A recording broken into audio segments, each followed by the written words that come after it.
Hello everyone, welcome to exam mode. I am Shubham Verma और आज हम यूपीएससी सीडीएस 2026 के लिए आपके ज्योग्राफी के पीआईक्यू सॉल्व कर रहे हैं। ये आपका 2025 का जो फर्स्ट पेपर हुआ था उसके पीआईक्यूज़ हैं। इससे पहले हमने 2025 का जो सेकंड पेपर हो रखा है उसके पीआईक्यूज़ इसी चैनल पर सॉल्व कर रखे हैं। आप लोग विजिट करके देख सकते हैं, आप सभी के लिए काफ़ी हेल्पफुल होगा। तो बिना किसी देरी के आइए स्टार्ट करते हैं। So let's start the class. Her question के पीछे छुपे कॉन्सेप्ट को भी डीप में जानेंगे ताकि अगली बार उस टॉपिक से रिलेटेड क्वेश्चन आपके सामने आ जाए तो आप लोग उसे आसानी से हैंडल कर सकें। Question number 1 says consider the following statement with reference to secondary waves generated during an earthquake.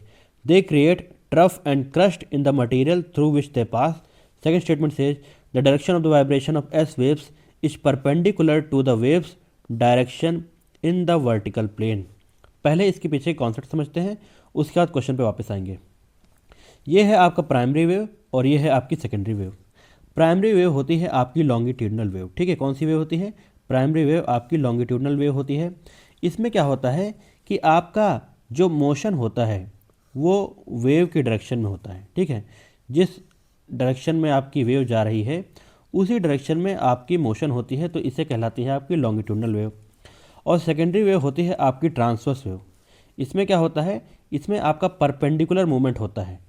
Wave की डायरेक्शन इधर होगी तो मूवमेंट परपेंडिकुलर होती है, ये होती है आपकी ट्रांसवर्स वेव, ठीक।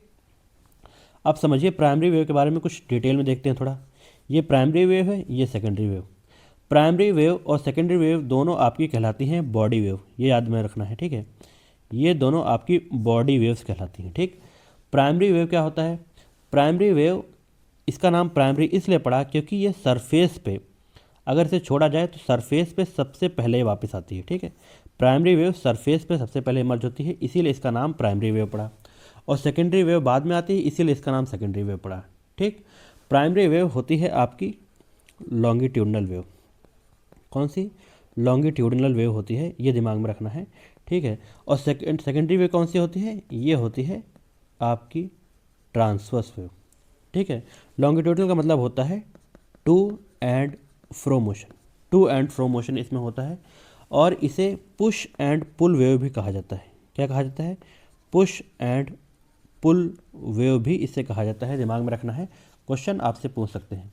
प्राइमरी वेव की आपकी जो स्पीड होती है ये आपकी मैक्सिमम होती है 13 किलोमीटर पर सेकंड की स्पीड तक की जा सकती है आपकी प्राइमरी वेव, ये चीज़ दिमाग में रखनी है, ठीक है। प्राइमरी वेव आपकी बोथ सॉलिड लिक्विड दोनों में ट्रैवल कर सकती है, ठीक है।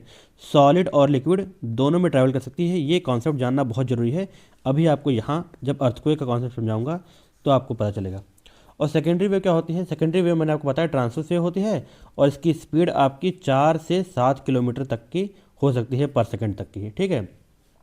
सेकेंडरी वेव आपकी इंपॉर्टेंट ये याद रखना है कि लिक्विड में ट्रैवल नहीं करती, ठीक है।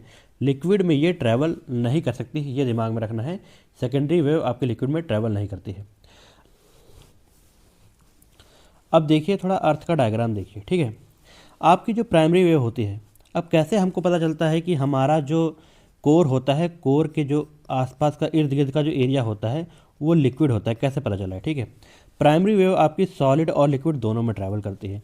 तो यहाँ से अगर हमने प्राइमरी वेव छोड़ी तो प्राइमरी वेव यहाँ पर से आएगी और यहाँ से तो सीधे चली गई, ठीक है। और इधर से जब आएगी तो वो बेंड करती है, बेंड करती है क्योंकि आपका मीडियम चेंज होता है, यहाँ सॉलिड होता है और यहाँ लिक्विड होता है। तो यहाँ से आके जब ये बेंड करेगी, बेंड करने के बाद जब इधर से मुड़ जाती है तो हमको पता चल जाता है कि हाँ जी यहाँ पर कुछ ना कुछ ऐसा है जिससे ये बेंड हुई, इसका मतलब है यहाँ पर लिक्विड है। तो ये जो जोन कहलाता है ये आपका शैडो जोन कहलाता है पी वेव्स का। मतलब कि यहाँ पी वेव कभी भी आपकी आ नहीं पाती है क्योंकि यहाँ पर से डायरेक्ट यहाँ चली गई और यहाँ से मुड़ गई थोड़ा बहुत, इसीलिए ये इसका शैडो जोन कहलाता है, ये दिमाग में आपको रखना है। और आपका जो सेकेंडरी वेव होता है, सेकेंडरी वेव आपकी आती है तो सेकेंडरी वेव आपके लिक्विड में जाती ही नहीं है। सेकेंडरी वेव इधर चली गई, ठीक, इधर चली गई, वो लिक्विड में जा ही नहीं पाती है। इसका मतलब है कि यहाँ से यहाँ तक का एरिया, इधर से इधर तक का एरिया आपका सेकेंडरी वेव का शैडो जोन कहलाता है। मतलब कि सेकेंडरी वेव का शैडो जोन आपका बड़ा है। होपफुली आपको प्राइमरी और सेकेंडरी वेव से रिलेटेड ये समझ आया होगा। अब क्वेश्चन की ओर वापस चलते हैं। क्वेश्चन में कहा गया है दे create trough and crest in the material through with the pass. Secondary wave crust और ट्रफ बनाती है, ये आपकी क्रस्ट हो गई और ये आपकी ट्रफ हो गई। ठीक है, इसका मतलब है कि फर्स्ट स्टेटमेंट आपकी करेक्ट है। सेकंड स्टेटमेंट में कहा गया है the direction of the vibration of the S wave is perpendicular to the wave direction in the vertical plane. तो आपकी जो एस वेव्स की होती है ये डायरेक्शन के परपेंडिकुलर आपकी ट्रैवल करती है। ठीक, ये देखिए मूवमेंट इसका परपेंडिकुलर होता है, तो इसका मतलब सेकंड स्टेटमेंट भी सही है। और क्वेश्चन नंबर 1 का आपका आंसर है, पूछा गया है करेक्ट बोथ 1 एंड 2। होपफुली आपको समझ आया होगा, और ऐसा अगर कोई भी क्वेश्चन आपके सामने आता है तो आप लोग उसको सही करके आएंगे। बस ये डायग्राम थोड़ा दिमाग में रखना है, ये कॉन्सेप्ट थोड़ा समझ लीजिए और इसको दिमाग में रखिए, क्वेश्चन आपका सही हो जाएगा आगे भी। Question number 2 says identify the mineral on the basis of the following characteristics. ये अब मैं बता दूं आपको, ये क्वेश्चन आपका कंसेप्चुअल था, इसका मतलब है कॉन्सेप्ट में क्लियरिटी होने के बाद ये आप निकाल सकते हैं, लेकिन ये कंसेप्चुअल नहीं है, ये प्योरली आपका फैक्चुअल बेस्ड है। अगर आपको आता है तो ठीक है, बाकी आपको इसको लीव करके आना चाहिए था। ठीक है, अगर लीव करेंगे तो लीव करना भी आना चाहिए ताकि आप कट ऑफ क्लियर कर सकें। मेन आपको कट ऑफ क्लियर करना है, ना कि आपको वहाँ पर मास्टरी दिखानी। ठीक है, क्वेश्चन नंबर 2 कहता है identify the mineral on the basis of the following characteristics relating to it. It is usually greenish crystal, it is often found in basaltic rocks, magnesium iron and silica are its major elements. तो इस question का सही answer क्या है? ओलोविन। ओलोविन इसका correct answer है, ये दिमाग में रखना है, बस में ज़्यादा दिमाग लगाने की जरूरत नहीं है, ये फैक्चुअल बेस्ड था, बस समझ लीजिए। अब क्वेश्चन नंबर 3 की ओर चलते हैं। क्वेश्चन नंबर 3 फिर से कंसेप्चुअल है, यहाँ दिमाग लगाने की जरूरत है। पूछा गया है which of the following statement with reference to the salt weathering is और are correct. Salt crystallisation is the most effective of all the salt weathering process. Salt crystal growth is more effective over sedimentary rocks as compared to igneous rocks. ठीक है, तो इसमें पहला statement और दोनों statement आपका correct है। आपको याद रखना है कि सॉल्ट क्रिस्टलाइजेशन आपका वेदरिंग प्रोसेस में मोस्ट इफेक्टिव प्रोसेस होता है। ठीक है, मोस्ट इफेक्टिव प्रोसेस कौन सा होता है? सॉल्ट क्रिस्टलाइजेशन आपका मेथड होता है। अच्छा, यहाँ पर सेकंड स्टेटमेंट कहा गया है salt crystal growth is more effective over sedimentary rocks compare to igneous rock. Igneous rock होती हैं हार्ड आपकी, और सेडिमेंट्री रॉक्स आपकी होती हैं पोरस। जब सेडिमेंट्री रॉक आपकी पोरस होती है तो आपका वेदरिंग प्रोसेस इसमें बहुत ज़्यादा आसान हो जाता है, ये दिमाग में रखना है, इसीलिए आपकी सेकंड स्टेटमेंट में सही है। तो इस क्वेश्चन का सही आंसर है बोथ 1 एंड 2। आपसे करेक्ट पूछा गया था, करेक्ट और इनकरेक्ट भी दिमाग में रखना है। ये दोनों कंसेप्चुअल क्वेश्चन थे और होपफुली आपको ये समझ भी आए होंगे। अब क्वेश्चन नंबर 3 की ओर चलते हैं। यहाँ पर कैसे कहा गया है which of the following statement with reference to the surface inversion of temperature is और आर करेक्ट। यहाँ पर टेम्परेचर इन्वर्जन की बात करी गई है। पहले इसके पीछे छुपे कॉन्सेप्ट को समझ लेते हैं, ताकि आगे अगर ऐसा कोई भी क्वेश्चन आपके आता है एग्जाम में तो आप लोग उसे करेक्ट करके आइए।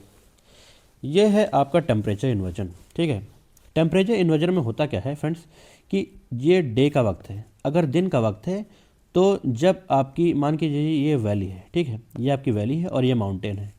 तो माउंटेन में क्या होता है कि आपकी जो ऊपर का जो लेयर होती है, ऊपर की जो पीक्स होती हैं वो जल्दी आपकी गर्म हो जाती हैं, गर्म हो जाती है, और नीचे का एरिया उतना आपका गर्म नहीं हो पाता है। दिन के वक्त की बात कर रहा हूँ, डे के वक्त में ऊपर का एरिया आसानी से गर्म हो जाता है और नीचे का एरिया उतना गर्म नहीं हो पाता है।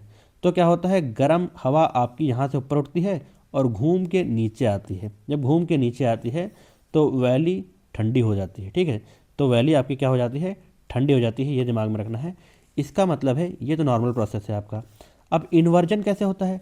रात में क्या होता है, रात के वक्त में ऊपर का एरिया जो होता है, मतलब जो पीक्स होती हैं और जो नीचे की आपकी वैली होती है, दोनों में थोड़ा डिफरेंट हो जाती हैं चीज़ें।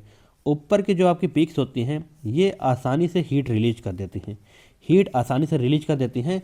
इसका मतलब है ये बहुत ज़्यादा ठंडी हो जाती हैं। ठीक है, यहाँ पर कोल्ड रीजन हो जाता है, और नीचे का जो आपका वैली होती है वो इतने आसानी से हीट नहीं रिलीज कर पाती है, इतने आसानी से हीट नहीं रिलीज कर पाती है।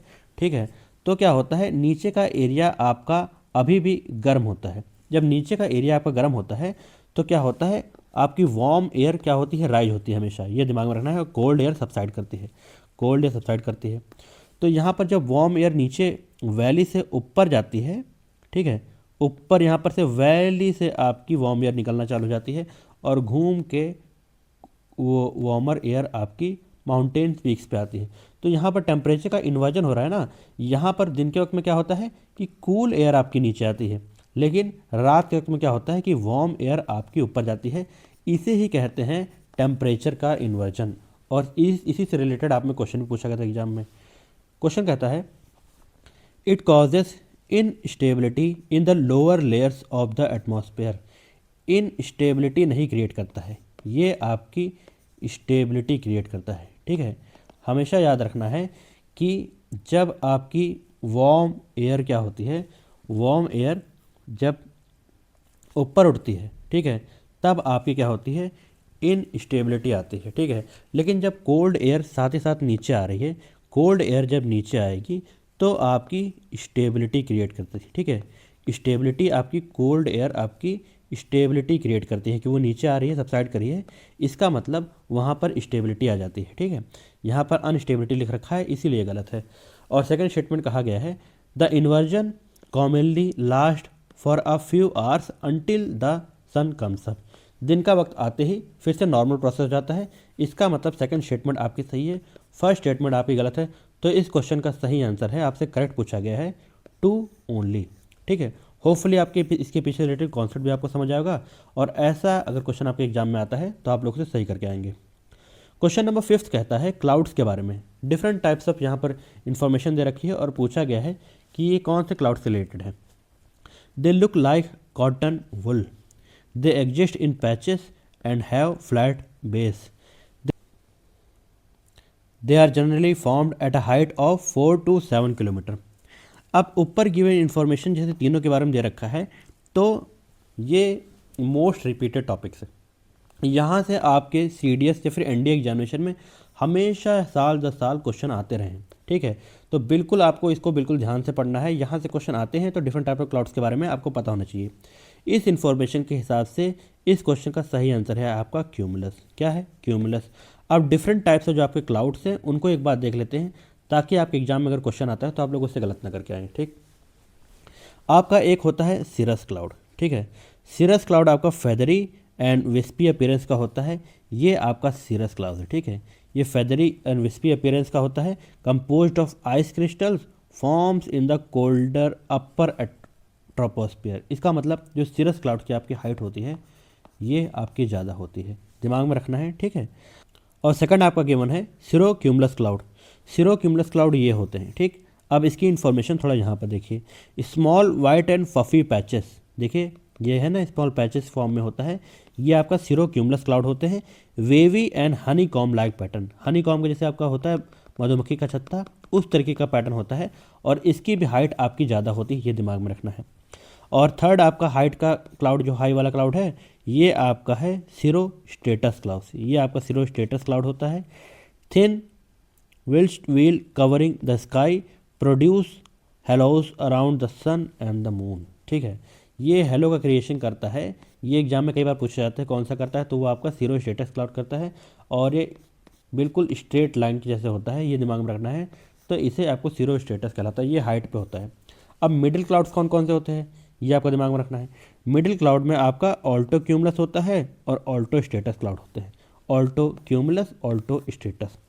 ऑल्टो क्यूमुलस वो होते हैं form white and grey patches of the layer, patches बनाता है ये साथ साथ ही, और वेवी और लंपी अपीयरेंस इसका होता है आपका, ये दिमाग में रखना है आपको। ठीक है, और एक आपका दे रखा होता है Alto status class. Alto status क्या होता है, grey and blue grey colour के होते हैं, और आपका क्या होता है कि ये भी आपका एक तरीके से स्ट्रेट लाइन की तरीके से फॉर्मेशन होता है, बस ये मिड में होते हैं इसलिए इसका नाम ऑल्टो रखा गया है। ठीक है, सिरो आपकी हाइट पे होती है, ये दिमाग में रखना है। ऑल्टो मतलब होता है मिड।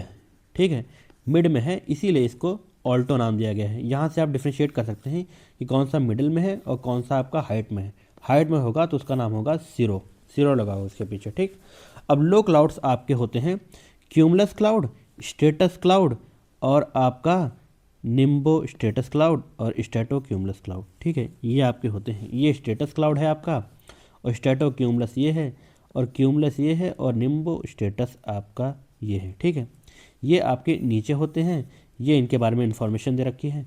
होपफुली आपको ये सबको समझ आएगा अच्छे से। ठीक है, एक बार इसे रोक कर फिर से देख लीजिएगा, स्क्रीनशॉट ले लीजिए, ताकि आप एग्ज़ाम में अगर ये आता है तो आप लोग उसे आसानी से कर सकें। ठीक, इन्फॉर्मेशन के हिसाब से इस क्वेश्चन का सही आंसर था आपका क्यूमुलस। ठीक है, होपफुली आपको समझ आया होगा। अब क्वेश्चन नंबर 6 कहता है हमारा, identify the type of the climate on the basis of the following characteristics relating to it. ठीक है, temperature is high throughout the year, rainfall is variable with a short wet season and longer dry season, climate of Sudan and Paraguay is an example of this type of climate. ठीक, अब ये question आपका थोड़ा conceptual question है। ठीक है, conceptual question है और इस क्वेश्चन को पढ़ते ही यहाँ पर सूडान और पराग्वे टाइप का क्लाइमेट जो होता है ये पढ़ते ही इस क्वेश्चन का आंसर आपको निकाल देना था। ठीक है, सूडान टाइप का क्लाइमेट क्या होता है? सूडान टाइप के क्लाइमेट में आपका टेम्परेचर हाई होता है। ठीक, तो कितना टेम्परेचर होता है आपका? 20 से 30 डिग्री सेल्सियस के आसपास सूडान टाइप के क्लाइमेट में आपका टेम्परेचर होता है। और इसमें क्या होता है? Distinct wet and dry seasons होते हैं। Distinct wet and dry seasons होते हैं। Summers are wet whereas winters are dry. Winters आपकी सूखी होती हैं और समर्स आपकी वेट होती हैं। एवरेज एनुअल रेनफॉल होती है आपके सूडान टाइप के क्लाइमेट में, वो होती है 100 सेंटीमीटर के आसपास। 100 सेंटीमीटर के आसपास था। और यहाँ पर दे रखा है, देखिए स्टेटमेंट में ये दे रखा है, temperature is high throughout the year. ये टेम्परेचर की रेंज लगभग हाई होती है और ये थ्रू आउट द ईयर आपकी होती है। Rainfall is variable with short wet season and longer dry season. आपकी जो विंटर्स होती हैं वो ज़्यादा आपकी लंबी होती हैं और वो ड्राई होती हैं। तो इन तीनों स्टेटमेंट से अगर हम लोग निकालें तो इस क्वेश्चन का आपका सही आंसर है tropical wet and dry climate. ठीक है, होपफुली आपको इसके पीछे रिलेटेड ये कॉन्सेप्ट भी समझ आएगा और अगली बार अगर इससे रिलेटेड क्वेश्चन आता है तो आप लोग उसे सही करके आएंगे। तो ये पहले 6 क्वेश्चन थे जो हमने देखे, इसमें से कुछ फैक्चुअल थे और कुछ प्योर कंसेप्चुअल थे। अब आगे चलते हैं आगे क्वेश्चन की ओर। यहाँ पर ये भी एक फैक्चुअल क्वेश्चन आ गया है। गिवन है which one of the among the following places situated close to Pearl River estuary in Asia. अब अगर आपको पता है तो बहुत बढ़िया है, अगर आपको मैप में कमांड है तो सही है। वैसे ये क्वेश्चन मेरे ख्याल से आपको छोड़ के आने वाला था। ठीक है, ऐसे क्वेश्चन के पीछे अगर आपको बिल्कुल क्लियरिटी नहीं है तो ये चीज़ प्योरली फैक्चुअल है, आपको छोड़ के आनी चाहिए। ठीक है, ऐसे क्वेश्चन के पीछे अपना दिमाग कभी मत फंसाइएगा। ठीक है, अब चलते हैं अगले क्वेश्चन की ओर। क्वेश्चन हमारा कहता है consider the following statement with regard to Australia. अब यहाँ पर ऑस्ट्रेलिया की फिजिकल मैप से क्वेश्चन आया है। ठीक, अगर आपको वो चीज़ क्लियरिटी है तो आप लोग उसे सही करके आएंगे। मैप पे कमांड जरूर बनाइए। अब ये क्वेश्चन तो मान लेता हूँ रैंडमली आ गया, लेकिन ये क्वेश्चन आपका कई बार रिपीट ऐसा होता है। ऑस्ट्रेलिया के बारे में कई चीज़ें पूछी गई कई बार, तो आपको पता होना चाहिए। स्टेटमेंट है, अब यहाँ पर फर्स्ट स्टेटमेंट लिखी है the Coral Sea separates the Great Barrier Reef from South Pacific. ये स्टेटमेंट आपकी सही है। थोड़ा मैप में देखिए आपको पता चलेगा। ये है आपकी ग्रेट बैरियर रीफ। ठीक है, ग्रेट बैरियर रीफ आपको क्या करती है? कोरल सी है, ये कोरल सी को सेपरेट करती है आपकी ऑस्ट्रेलिया से। ठीक है, और ये साउथ पैसिफिक में लाई करता है। तो ये चीज़ आपको पता होना चाहिए। ये बिल्कुल करेक्ट स्टेटमेंट है, मैप में भी दिख रहा है आपको। और सेकंड स्टेटमेंट कहती है आपको the Great Dividing Range extend from Melbourne to Perth in Australia है। यहाँ पर गिवन है पर्थ। तो जो ग्रेट डिवाइडिंग रेंज है आपकी फ्रेंड्स, ये यहाँ लाई करती है। ठीक है, ग्रेट डिवाइडिंग रेंज यहाँ क्वींसलैंड से लेके न्यू साउथ वेल्स से लेके मेलबर्न तक लाई करती है। ठीक है, और पर्थ की लोकेशन यहाँ है। ग्रेट डिवाइडिंग रेंज आपकी माउंटेन रेंज है, ये ईस्टर्न साइड पे है और पर्थ आपके फार वेस्टर्न साइड पे है। इसका मतलब है कि ये स्टेटमेंट आपकी हो जाती है गलत। यहाँ पर पर्थ की बात करी गई है, पर्थ यहाँ पर नहीं होता ग्रेट डिवाइडिंग रेंज में। इसका मतलब है इस क्वेश्चन का सही आंसर है 2 ओनली, सिर्फ ये मतलब कि फर्स्ट 1 ओनली। इस क्वेश्चन का सही आंसर है आपका 1 ओनली। सेकंड स्टेटमेंट आपकी गलत है। होपफुली आपको ये क्वेश्चन भी समझ आएगा और मैप में कमांड कर लीजिए। ऑस्ट्रेलिया से रिलेटेड कई बार क्वेश्चन आया है। ऑस्ट्रेलिया के डेजर्ट्स, रिवर्स, ठीक है, ये सब कुछ पूछी जाती हैं और उसके पास पास कौन कौन सी वाटर बॉडी है ये भी देख लीजिएगा। यहाँ से क्वेश्चन आता है, जैसे कि बास स्टेट वगैरह, ये सब कुछ एक बार अच्छे से देख लीजिएगा, यहाँ से क्वेश्चन हमेशा बनता है। अगला क्वेश्चन हमारा कहा गया है What is the correct sequence of the following mountain range as one moves from north towards south? ये मैप बेस्ड क्वेश्चन है। मैप बेस्ड क्वेश्चन आपके में बहुत आते हैं और ये इंडिया के मैप के ऊपर रिलेटेड है, तो होपफुली आपको पता भी होना चाहिए। बिल्कुल बेसिक क्वेश्चन है। काराकोरम, कुनलुन, लद्दाख और जास्कर। तो नॉर्थ से साउथ अरेंज करना है। अब 90% बच्चे इसको गलत करके आएंगे, क्योंकि वो शुरुआत कर देंगे आपकी कहाँ से, वो शुरुआत कर देंगे आपकी काराकोरम से। उनको लगेगा कि कुल्लू, कुल्लू तो आपकी हिमाचल प्रदेश के आसपास की बात कर रहे हैं, तो हाँ जी ये गलत है, ये सोचना गलत है। शुरुआत आपकी कुल्लू से होगी, ठीक है, कुल्लू से होगी। उसके बाद आपका आता है काराकोरम, फिर लद्दाख, फिर जास्कर। 2 1 3 4, इसका मतलब ये इसका सही आंसर है, ठीक है। अब थोड़ा मैप में भी देख लेते हैं। मैप में ये आपका कुल्लू रीजन, कुल्लू माउंटेन यहाँ पर है, ठीक। कुल्लू यहाँ पे है सबसे नॉर्थ में, उसके बाद काराकोरम, फिर आपका लद्दाख, देन योर जास्कर। ये आपकी नॉर्थ से साउथ अरेंजमेंट है, ये बिल्कुल आपको दिमाग में रखना है। ये चीज़ कभी भी आपसे आगे भी पूछ जा सकती है नॉर्थ से साउथ अरेंजमेंट के बारे में, और ईस्ट से वेस्ट भी पूछ लेता है, तो बिल्कुल इस पर कमांड कर लीजिए इस मैप में। यहाँ से क्वेश्चन कई बार बनते हैं। Himalayan reverse, Himalayan mountain system, क्या आपका वो ग्रेटर माउंटेन होता है या फिर आपका मिड में है, कहाँ लाई करता है, कौन सी पिक्स होती है, ये सब कुछ पूछा जाता है, ये दिमाग में रखिएगा। ये नीचे मैंने 8000 के बारे में दे रखा है, 7 समिट्स और सेकंड 7 समिट्स के डायग्राम दे रखा है। थोड़ा इसे पॉज करके एक बार अच्छे से पढ़ लीजिए। 8000 कौन कौन सी हैं आपकी, ये आपके एग्जाम में पूछी जा सकती हैं, तो आपको पता होना चाहिए, ठीक। अब चलते हैं आगे। नेक्स्ट जो हमारा क्वेश्चन गिवन है, ये क्वेश्चन है which of the following statement with reference to the saline soil in India is are correct. Saline soil के बारे में पूछा गया है।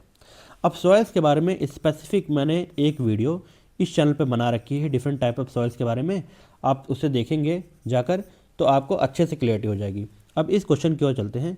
They are rich in nitrogen, they occurs in arid and semi arid region and in waterlogged and swampy areas. यहाँ पर आपकी saline soil के बारे में दे रखा है, तो सलाइन सॉइल हाँ जी आपके एरिड और सेमी एरिड रीजन में पाई जाती है और वाटर लॉग्ड और स्वैम्पी एरियाज में पाई जाती है, ये पता होना चाहिए। इसका मतलब सेकंड स्टेटमेंट सही है, लेकिन फर्स्ट स्टेटमेंट आपकी गलत है। यहाँ पर गिवन है they are rich in nitrogen, वो नाइट्रोजन में रिच नहीं होती है बल्कि आपकी पुअर होती है। एक होती है आपकी पीट सॉइल, पीट सॉइल आपकी होती है, ये आपकी नाइट्रोजन में रिच होती है। स्टार मार्क कर लीजिए, यहाँ से पूछा जा सकता है। पीट सॉइल आपकी नाइट्रोजन में रिच होती है, बाकी मैक्सिमम आपकी सारी सॉइल्स नाइट्रोजन में डेफिशिएंट होती हैं, यहाँ तक कि अलुवियल सॉइल भी आपकी नाइट्रोजन में डेफिशिएंट होती है। तो इस क्वेश्चन का सही आंसर है आपका 2 ओनली, ठीक है, 2 ओनली। और डिटेल से अगर आप सॉइल्स के बारे में जानना चाहते हैं तो वीडियो चैनल पे पढ़िए, जरूर देखिए आप लोग, ठीक। अगला जो हमारे क्वेश्चन गिवन है ये प्योरली फैक्चुअल बेस्ड, ठीक है, प्योरली फैक्चुअल बेस्ड है। क्वेश्चन कहता है Salal power project is situated on which of the among reverse. अब इसके बारे में आपको नहीं बताऊंगा, ठीक है, कमेंट सेक्शन में आप लोग आंसर बताइए। बिल्कुल आसान क्वेश्चन है, आप लोग को पता होना चाहिए, ठीक है, कौन से रिवर पे कौन सा डैम आपका प्रोजेक्ट है, तो ये आना चाहिए आपको, ठीक है। तो बताइए मुझे कमेंट सेक्शन में। नेक्स्ट क्वेश्चन पे चलते हैं। Which among the following tributaries of the Indus river does not originate in Himalaya. अब इंडस रिवर की कौन सी आपकी जो रिवर है वो हिमालयन में ओरिजिनेट नहीं होती, ये पूछा गया है। तो इसका डायरेक्ट आंसर आपको बता देता हूँ, गोमल। गोमल आपके अफ़गानिस्तान में लाई करता है। कहाँ? अफ़गानिस्तान में लाई करता है, तो ये आपका हिमालयन से ओरिजिनेट नहीं होती है। इस क्वेश्चन का सही आंसर था बी ऑप्शन। बाकी गिलगिट, हुंजा और जास्कर आपके हिमालयन से ओरिजिनेट करते हैं। अगला क्वेश्चन गिवन है, ये प्योरली आपका करंट अफेयर्स बेस्ड था, लेकिन अगर हल्का सा दिमाग लगाएंगे कि मिनरल्स की कौन सी लोकेशन कहाँ पर है, तो ये क्वेश्चन आप लोग कर पाएंगे। मिनरल से कई बार क्वेश्चन आज के एग्जाम में हमेशा पूछे जाते हैं, तो कहाँ मिनरल की लोकेशन है, कौन सा मिनरल कौन से स्टेट में कितना अबंडेंट पाया जाता है, ये चीज़ आपको पता होना चाहिए। एनसीईआरटी की बुक में दे रखा है, थोड़ा ध्यान से पढ़ लीजिएगा। As per the annual report 2023-24 of the ministry of the mines, government of India, which of the following are the major bauxite producing state of India. अब पहली बात तो बॉक्साइट प्रोड्यूसिंग स्टेट दिमाग में आती है, आपको उड़ीसा आना चाहिए, उड़ीसा आना चाहिए। जब उड़ीसा आ गया तो उसके बाद ये दोनों स्टेटमेंट आपकी हो जाती है एलिमिनेट। उसके बाद सेकंड नंबर पे आपका आता है मध्य प्रदेश, ठीक है। 2023 और 24 की जो रिपोर्ट थी उसके हिसाब से उड़ीसा और मध्य प्रदेश आपके फर्स्ट एंड सेकंड रैंक पे थे, तो इस क्वेश्चन का सही आंसर है आपका ए, ठीक। अब चलते हैं अगले क्वेश्चन की ओर। नेक्स्ट क्वेश्चन हमारा गिवन है, what is the correct sequence of the following salts in ascending order according to their presence in sea water. यहाँ पर सी वाटर की बात करी गई है। अच्छा, एक चीज़ आपको याद रखना है कि सी वाटर में आपके सोडियम की मात्रा ज़्यादा पाई जाती है, Na की मात्रा, और रिवर वाटर में आपकी कैल्शियम की मात्रा ज़्यादा ही पाई जाती है। इसका मतलब कैल्शियम की मात्रा आपके किसमें, समुद्र के पानी में कम होती है। ठीक है, इसका मतलब असेंडिंग ऑर्डर की शुरुआत यहीं से होने वाली है और सबसे लास्ट में आपका मैग्नीशियम होगा। तो थर्ड ऑप्शन आपका सबसे लास्ट में होगा। इसका मतलब ये दोनों हो जाते हैं एलिमिनेट। ठीक, ये दोनों एलिमिनेट हो जाते हैं। अब इसमें आपको याद रखना है कि कैल्शियम सल्फेट और कैल्शियम कार्बोनेट में से कौन सा होता है। कैल्शियम कार्बोनेट की मात्रा सबसे कम होती है, उसके बाद आपकी कैल्शियम सल्फेट आता है और थर्ड नंबर पे मैग्नीशियम क्लोराइड होता है। कैल्शियम कार्बोनेट जो आपका होता है CaCO3, ये 0.01 से लेके 0.02 ग्राम पर केजी आपका पाया जाता है सी वाटर में। कैल्शियम सल्फेट आपका पाया जाता है 1.3 ग्राम पर केजी में, और मैग्नीशियम क्लोराइड MgCl2 जो होता है ये आपका 4.7 ग्राम पर केजी में पाया जाता है। ठीक है, प्योरली फैक्चुअल था, पर हल्का सा दिमाग लगाते तो आप एलिमिनेशन तक तो पहुंच सकते थे। उसके बाद 50-50 का आप ये सिस्टम आपका बन जाता, और अगर आप लगा के आते तो बहुत हद तक चांसेस है आपका क्वेश्चन सही होता। ठीक है, अब चलते हैं अगले क्वेश्चन की ओर। नेक्स्ट क्वेश्चन हमारा कहता है which of the following statement with reference to the humus is और आर करेक्ट। ह्यूमस के बारे में पूछा गया है। It is a dark coloured amorphous substance. तो हाँ जी, ह्यूमस जो आपका होता है ये डार्क कलर्ड अमॉर्फस सब्सटेंस होता है। Being colloidal in nature it serves as a reservoir of the nutrients. ये रिजर्वर होता है आपका न्यूट्रिएंट का, ये भी आपको पता होना चाहिए, और ये कोलाइडल नेचर का होता है। तो ह्यूमस के बारे में ये दोनों इन्फॉर्मेशन दे रखी हैं, ये बिल्कुल करेक्ट है, बिल्कुल बेसिक नॉलेज है, ये आपको पता होना चाहिए था। ठीक है, तो इस क्वेश्चन का सही आंसर क्या है, सी। ठीक है, अब बिना देरी के अगले क्वेश्चन की ओर चलते हैं। ये भी आपका मैप बेस्ड क्वेश्चन है, मैप बेस्ड क्वेश्चन है, और ये भी आपका मैप बेस्ड क्वेश्चन है। मैप बेस्ड क्वेश्चन आपके एग्जाम में बहुत आते हैं, तो इस पर थोड़ा कमांड कर लीजिए। ठीक है, क्वेश्चन गिवन है which one among the following biosphere reserve is spread over 3 states. पूछा गया है कि कौन कौन सी जो बायोस्फीयर रिजर्व है जो 3 स्टेट्स में आपकी पाई जाती हैं। दिहांग दिबांग, नीलगिरी, नौक्रेक और शेषाचलम। ठीक है, अब थोड़ा मैप की ओर चलते हैं। ये आपकी बायोस्फीयर रिजर्व्स का मैप है। ठीक, गवर्नमेंट की तरह दिया गया है PIB में बायोस्फीयर रिजर्व के मैप से। अगर आप यहाँ फोकस करेंगे तो ये आपका शेषाचलम जो दे रखा है ये सिर्फ और सिर्फ आपके कहाँ लाई करता है, आंध्र प्रदेश में लाई करता है। इसका मतलब है ये स्टेटमेंट आपका एलिमिनेट हो जाता है। ठीक, सिर्फ ये एक ही स्टेट में लाई करता है। और सेकंड, अगर आप दिहांग दिबांग की बात करते हैं तो प्योरली ये आपका अरुणाचल प्रदेश में लाई करता है। कहाँ, अरुणाचल में लाई करता है। इसका मतलब है ये स्टेटमेंट भी आपका एलिमिनेट हो जाता है। थर्ड, अगर नोकरेक की तरफ चलें, नोकरेक यहाँ लाई करता है, प्योरली आपके मेघालय में लाई करता है। ठीक, मेघालय में नोकरेक है, इसका मतलब है ये स्टेटमेंट भी आपका एलिमिनेट हो जाता है। नीलगिरी क्या होता है, नीलगिरी आपके 3 स्टेट्स में लाई करता है। ठीक, नीलगिरी बायोस्फीयर रिजर्व आपके 3 स्टेट में लाई करता है। यहाँ पर, यहाँ दे रखा है ना, कर्नाटक हो गया, तमिलनाडु हो गया और केरला हो गया। 3 स्टेट्स में नीलगिरी लाई करता है। बिल्कुल बेसिक क्वेश्चन था। अगर आपको मैप पे कमांड है और बायोस्फीयर रिजर्व के बारे में अगर इन्फॉर्मेशन है तो ये क्वेश्चन आप आसानी से सॉल्व कर सकते थे। तो इस क्वेश्चन का सही आंसर है बी। होपफुली आपको समझ आएगा। अगला क्वेश्चन गिवन है river Danube does not flow through which one of the following capital cities in Europe. Europe की जो सेकेंड लॉन्गेस्ट रिवर है ये आपकी डेन्यूब रिवर है। मैप की ओर चलते हैं। सबसे बड़ी रिवर है आपकी वोल्गा रिवर। ठीक, अब जब आपकी डेन्यूब रिवर यहाँ से फ्लो करना गिरती है, उसके बाद ब्लैक सी में जाती है। ठीक, यहाँ से निकलती है और ब्लैक सी में जाती है। तो डेन्यूब रिवर जब चलती है तो यहाँ पहले वियना आता है। ठीक, उसके बाद बुडापेस्ट भी दे रखा है, बेलग्रेड भी दे रखा है। ठीक है, यहाँ पर उसके बाद बुचारेस्ट भी दे रखा है। क्वेश्चन में स्टेटमेंट गिवन है कि कौन कौन सी लोकेशन इसके रास्ते में नहीं पड़ती है।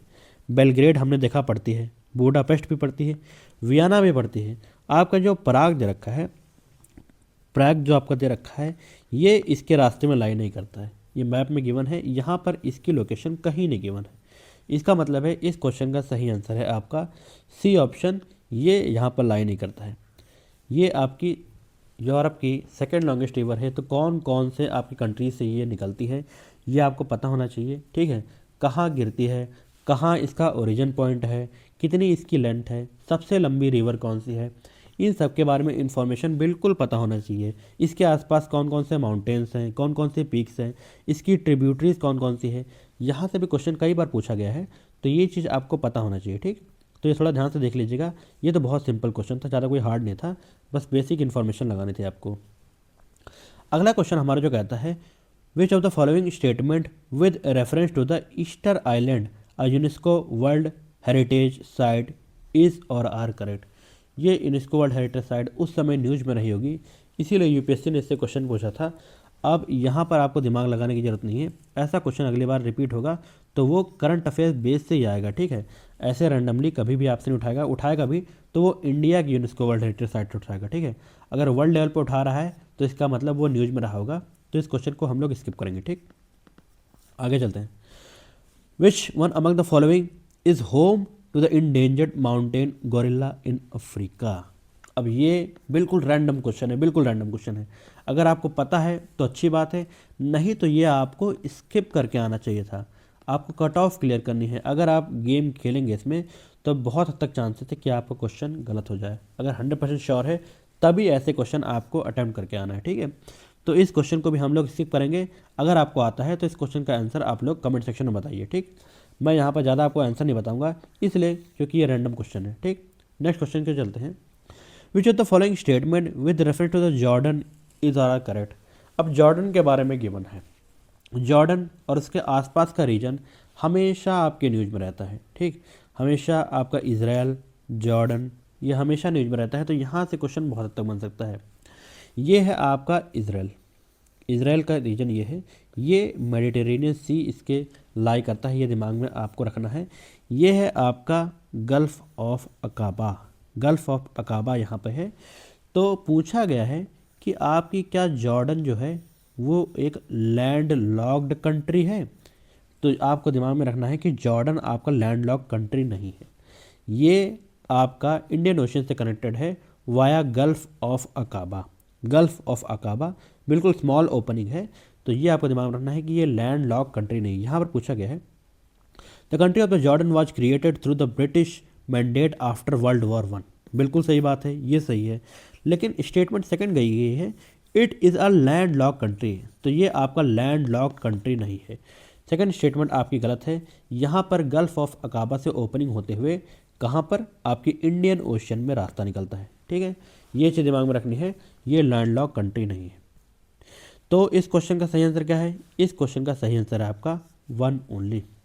यहाँ पर आपके हम यूपीएससी सीडीएस 2025 के फर्स्ट जो पेपर हुआ था उसके सारे क्वेश्चन हमने डिस्कस कर लिए हैं ज्योग्राफी के। अगर आपको इन्फॉर्मेशन अच्छी लगी हो फ्रेंड्स और आगे ऐसी वीडियोस मैं लाऊंगा आपके लिए, तो इस चैनल को जरूर सब्सक्राइब कर लीजिए और वीडियो को ज़रूर लाइक कीजिए और अपने दोस्तों के साथ ज़रूर शेयर कीजिए।